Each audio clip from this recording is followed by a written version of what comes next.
Olá pessoal, sejam bem-vindos ao primeiro vídeo do canal. E hoje eu queria trazer para vocês essa questão da Universidade Federal de Juiz de Fora de 2015, que aborda o modelo de Bohr. Mas ele aborda o modelo de Bohr de uma maneira, de um nível um pouco mais alto do que é apresentado no ensino médio comum. Ele lembra muito uma questão do ITA, do IME, uma questão de Olimpíada. E a minha ideia era trazer essa questão e explicar os principais conceitos, porque eu acredito que uma forma da gente treinar, da gente conseguir fixar conceitos, da gente fazer até uma boa revisão, é a partir de exercício. Pegar um bom exercício com um nível bom, com um nível elevado, ele ajuda a gente a fazer um bom treinamento para os vestibulares ou para o concurso que a gente quer. Bom, sem mais papo, vamos começar a questão. Ele fala o seguinte: segundo o modelo de Bohr, as energias possíveis dos estados que o elétron pode ocupar no átomo de hidrogênio são dadas aproximadamente por, aí ele bota aqui, que a energia de cada estado é igual a menos K dividido por N ao quadrado, onde K é igual a 13,6 eletronvolts. Bom, basicamente, o que ele poderia ter feito aqui é falar o seguinte: olha, a energia de cada nível é igual a menos 13,6 eletronvolts divididos por N ao quadrado.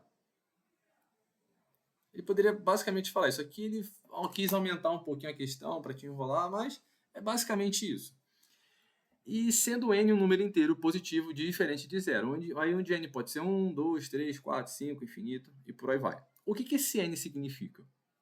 O n é o que a gente chama de número quântico principal. O que o número quântico principal significa? Ele está simplesmente te indicando qual é a camada eletrônica que aquele elétron está ocupando. Então, por exemplo, se o elétron estiver na primeira camada, ele vai ter número quântico principal igual a 1. Se o elétron estiver na segunda camada, ele vai ter número quântico principal n igual a 2. Se ele estiver na quinta camada, ele vai estar com n, número quântico principal igual a 5. E por aí vai. Então, é basicamente essa associação que a gente tem que fazer quando a gente fala de número quântico principal mais especificamente. Continuando, o eletronvolt é uma unidade de energia utilizada em física atômica que corresponde à energia adquirida por um elétron quando acelerado por uma diferença de potencial. Nesse último trecho da questão do enunciado, ele só está simplesmente te definindo o que é eletronvolt. Isso aqui não vai ter muita utilidade para a gente para fazer essa questão. Logo em seguida, ele dá esse gráfico aqui, que fala dos níveis de energia, o número quântico n. Eu já vou falar sobre isso quando a gente começar a fazer a questão. Continuando, letra A. Calcule a energia necessária em eletronvolt para o elétron passar do estado fundamental para o primeiro estado excitado do átomo de hidrogênio. Vamos começar definindo as coisas. O que é estado fundamental e o que é estado excitado? Para isso, eu peguei essas duas figuras aqui, para a gente esclarecer melhor o que é um e o outro. Se a gente pegar o modelo de Bohr, como é que ele trata o modelo dele? Ele divide o átomo numa região central, chamada núcleo, onde você tem os prótons de carga positiva e os nêutrons sem carga, e você tem uma região externa chamada eletrosfera, onde ficam os elétrons. O átomo de hidrogênio ele só tem um único elétron. E a ideia é que os elétrons, no caso do hidrogênio, esse único elétron ele vai ocupar o nível de menor energia, o nível de energia mais baixa. O nível de energia mais baixa é sempre a primeira camada eletrônica, essa camada aqui. Então, o átomo de hidrogênio ele vai estar aqui, nessa primeira camada. Esse nível de energia mais baixa, a gente vai chamar de estado fundamental. Então, toda vez que ele fala de estado fundamental, você já sabe que é o estado de energia mais baixa que o elétron pode ter dentro de um átomo. O que acontece? Esse elétron, se você não fizer nada com ele aqui, ele vai ficar aqui circulando por toda a eternidade, se você não fizer nada com ele. Agora, se você fornece energia para ele de uma fonte externa a esse átomo, seja pela forma de luz ou pela forma de calor, esse elétron ele vai absorver essa energia que você está fornecendo para ele, e dependendo da quantidade de energia que ele vai absorver, ele pode pular ou para essa segunda camada, ou para a terceira camada, ou para a quarta camada, que eu não desenhei aqui, ou para a sexta camada, ou para a sétima, ou ele pode simplesmente sair do átomo, se essa energia for muito grande. Então, dependendo dessa quantidade, o elétron ele vai absorver essa quantidade e vai fazer saltos, que a gente chama de saltos quânticos. Então, por exemplo, imagina que o elétron aqui ele recebe energia na forma de luz, Como ele está com mais energia, ele vai sair desse estado de energia mais baixa, o estado fundamental, e vai saltar, por exemplo, para a terceira camada. Vai parar aqui, terceira camada. Como agora o elétron está num estado onde a energia dele é mais alta que a energia que ele tinha originalmente, a gente diz que aqui ele está no estado excitado. Só que qual é a característica do estado excitado? O estado excitado, ele não é um estado que ele vai durar muito tempo. Ele é um estado que tem um tempo de vida muito curto. Então, logo em seguida que o elétron vai parar para cá, ele vai retornar para o estado fundamental. Só que veja, ele vai retornar para um estado onde a energia é mais baixa. Então, ele não pode simplesmente, com toda essa energia que ele recebeu, ele não pode simplesmente estar com essa energia toda no estado fundamental. Então, esse retorno tem um preço. Que preço é esse? Ele vai liberar a energia que ele absorveu na forma de luz. Então, antes dele retornar, ele vai emitir essa energia na forma de luz. Eu desenhei assim meu ondulatório para mostrar que é uma onda. Eu tentei fazer parecer mais didático aqui para ficar bonito. Então, ele absorve a energia. Ele vai emitir a energia que ele absorveu na forma de luz. E aí, quando ele joga esse excesso de energia para fora, ele volta para o estado fundamental. Uma coisa muito importante aqui, que muita gente confunde.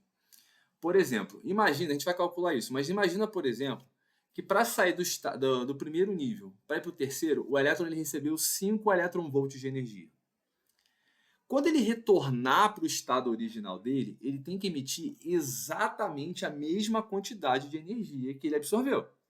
Ele não pode, por exemplo, absorver 5 e emitir 3 e voltar para o mesmo lugar. Isso não pode acontecer. Se ele saiu do ponto A, do nível 1, para o nível 3, absorvendo 5, ele tem que retornar do nível 3 para o nível 1, emitindo exatamente 5. Tá? Vai ter casos que ele vai fazer emissões parciais aqui, mas como não é o foco da questão, não vou falar sobre isso para não confundir. Mas ele pode fazer esse retorno de maneira gradual, tá? Mas ele tem que emitir no total a mesma quantidade de energia que ele absorveu. Então, esse é o principal ponto do modelo de Bohr. É assim que ele explica, por exemplo, as emissões de luz dos sais, por exemplo, quando você pega, por exemplo, um pouco de sal de cozinha e bota ele na boca do fogão e ele emite aquela luz amarela, que é a característica do sódio. É assim que ele explica. Você está excitando elétrons do átomo de sódio e no retorno, quando eles são excitados, vão para um estado excitado, que é um estado de energia mais baixa, e só que eles vão retornar para o estado fundamental de energia mais baixa, emitindo essa luz, emitindo essa energia na forma de luz, que é a luz amarela que a gente vê, por exemplo, do sódio. Mas enfim. Então, essa é a principal característica do modelo de Bohr. A gente pode interpretar isso a partir do desenho do modelo de Bohr, mas eu também posso fazer isso a partir do gráfico.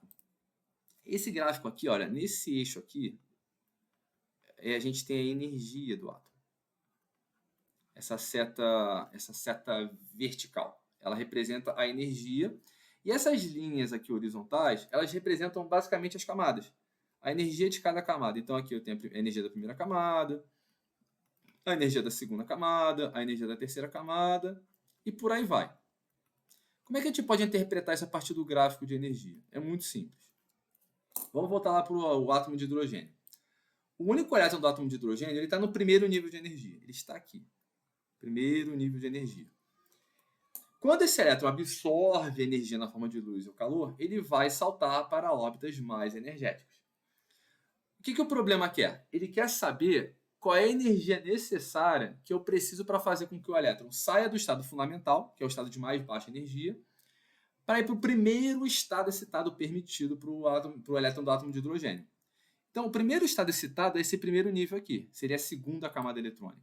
Esse aqui seria o segundo estado excitado, que seria a terceira camada. Esse aqui seria o terceiro estado excitado, que seria a quarta camada, e por aí vai.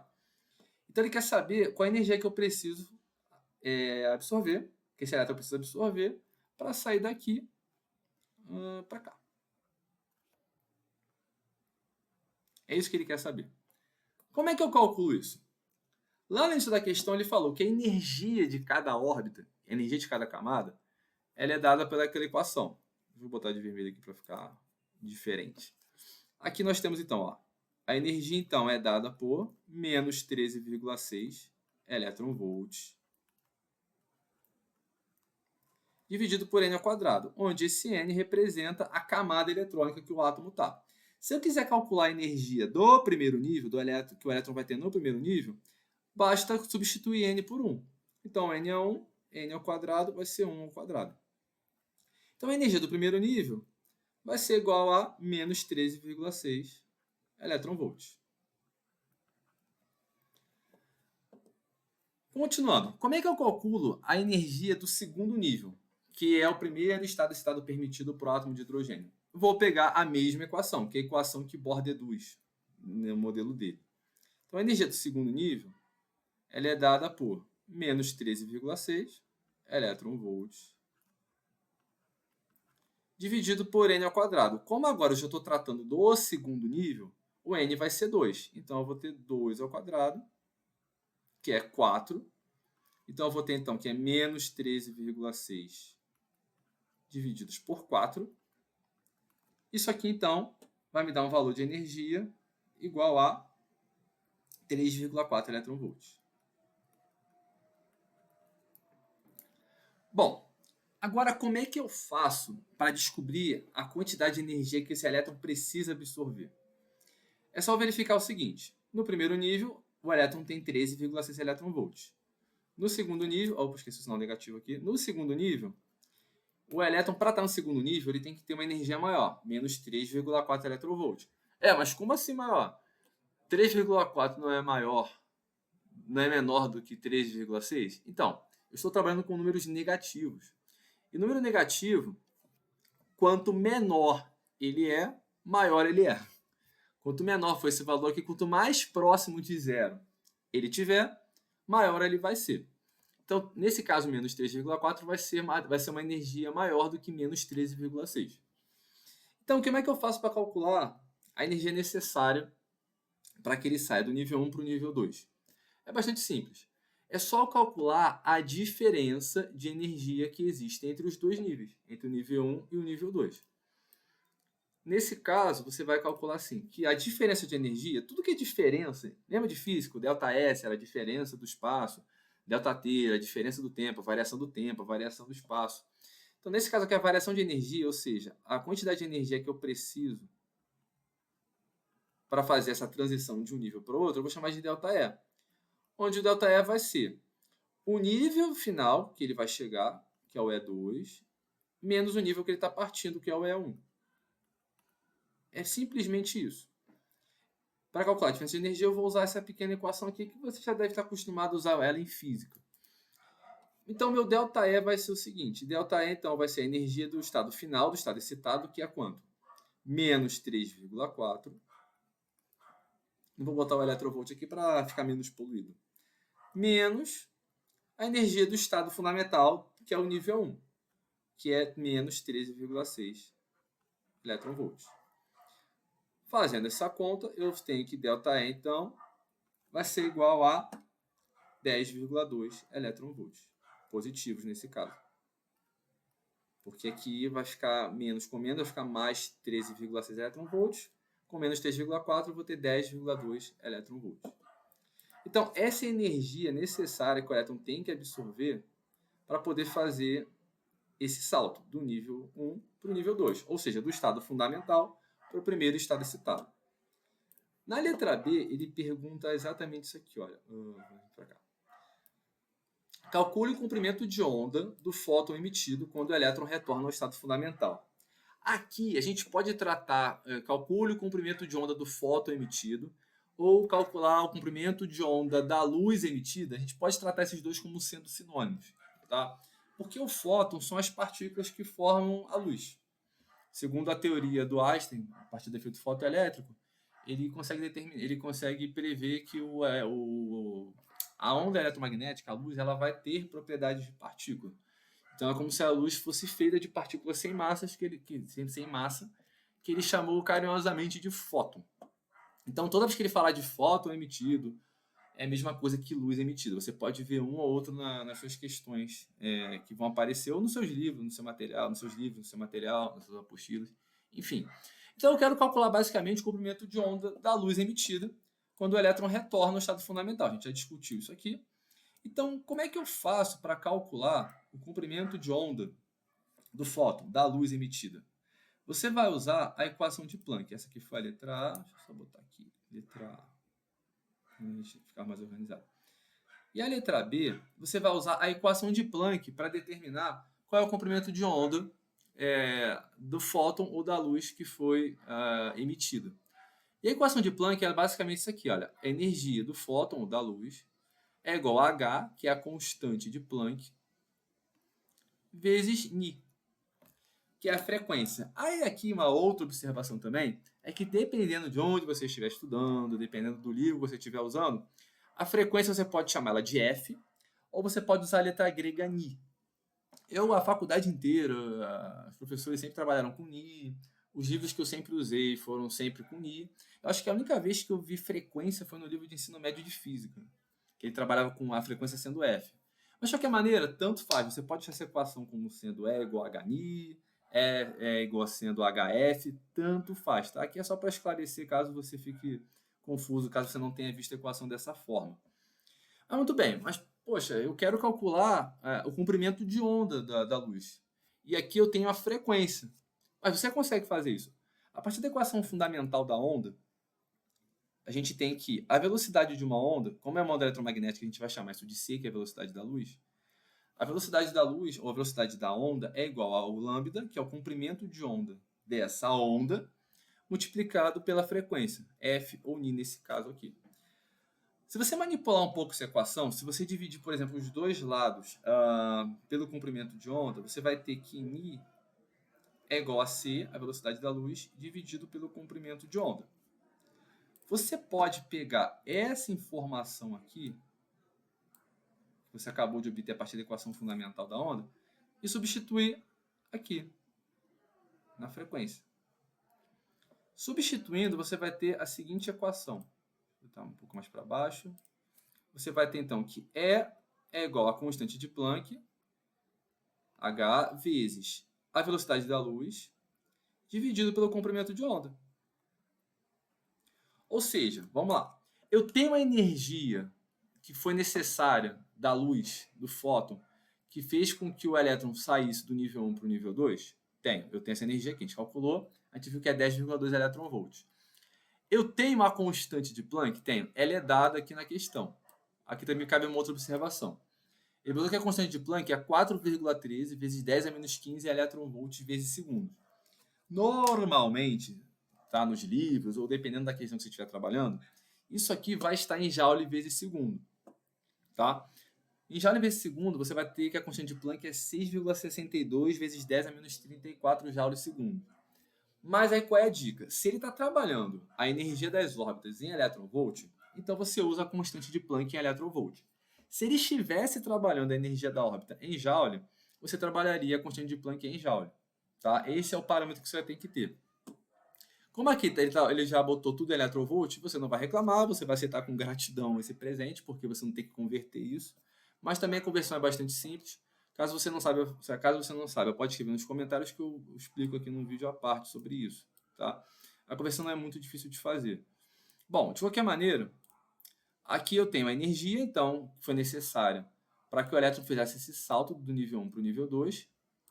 Eu tenho a constante de Planck, que é 4,13 vezes 10 a menos 15. Eu tenho a velocidade da luz, que ele também deu no problema, que é 3 vezes 10 a 8 metros por segundo. E o comprimento de onda, o lambda, é o que eu quero calcular. Então aqui é só substituir agora os valores na equação. Eu tenho então que a energia é 10,2 elétron-volts, igual a constante de Planck, 4,13 vezes 10 a menos 15,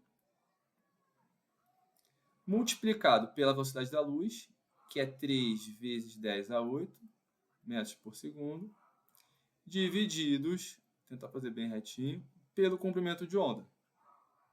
Agora vamos manipular um pouco. Vou multiplicar os dois lados por lambda, ou simplesmente, se você preferir, jogo o lambda para o outro lado, dependendo de como você aprendeu isso.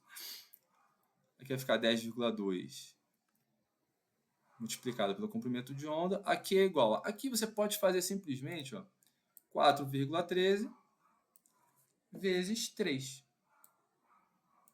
Isso aqui, se você calcular rapidinho no seu cantinho do rascunho, você vai obter que é 12 10,39. E aqui a gente pode usar a propriedade de potência. Ó. Aqui eu tenho 10 a menos 15 com 10 a 8. Repito as bases. Repito a base, no caso a base é 10. E somo os expoentes. 10 a menos 15 com 10 a 8, aqui vai dar 10 a 7. Agora, vamos dividir os dois lados por 10 a 2. 10,2. Então, lambda vai ser, ou passo 10,2 para o outro lado dividindo.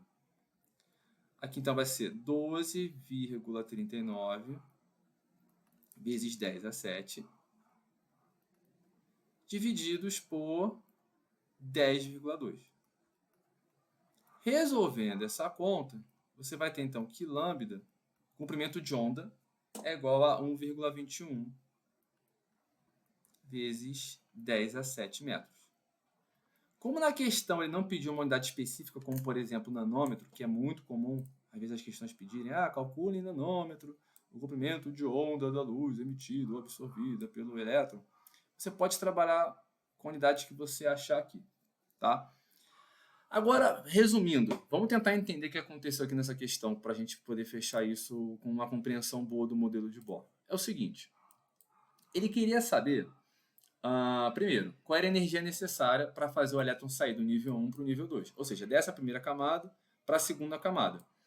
Como é que a gente descobre isso? É só você calcular as energias das duas camadas envolvidas nessa transição eletrônica, nesse salto quântico, e você faz a diferença entre elas. Ou seja, para o elétron então saltar do nível 1 para o nível 2, eu preciso absorver uma luz, eu preciso absorver uma partícula de luz, um fóton, com energia de 10,2 elétron-volts.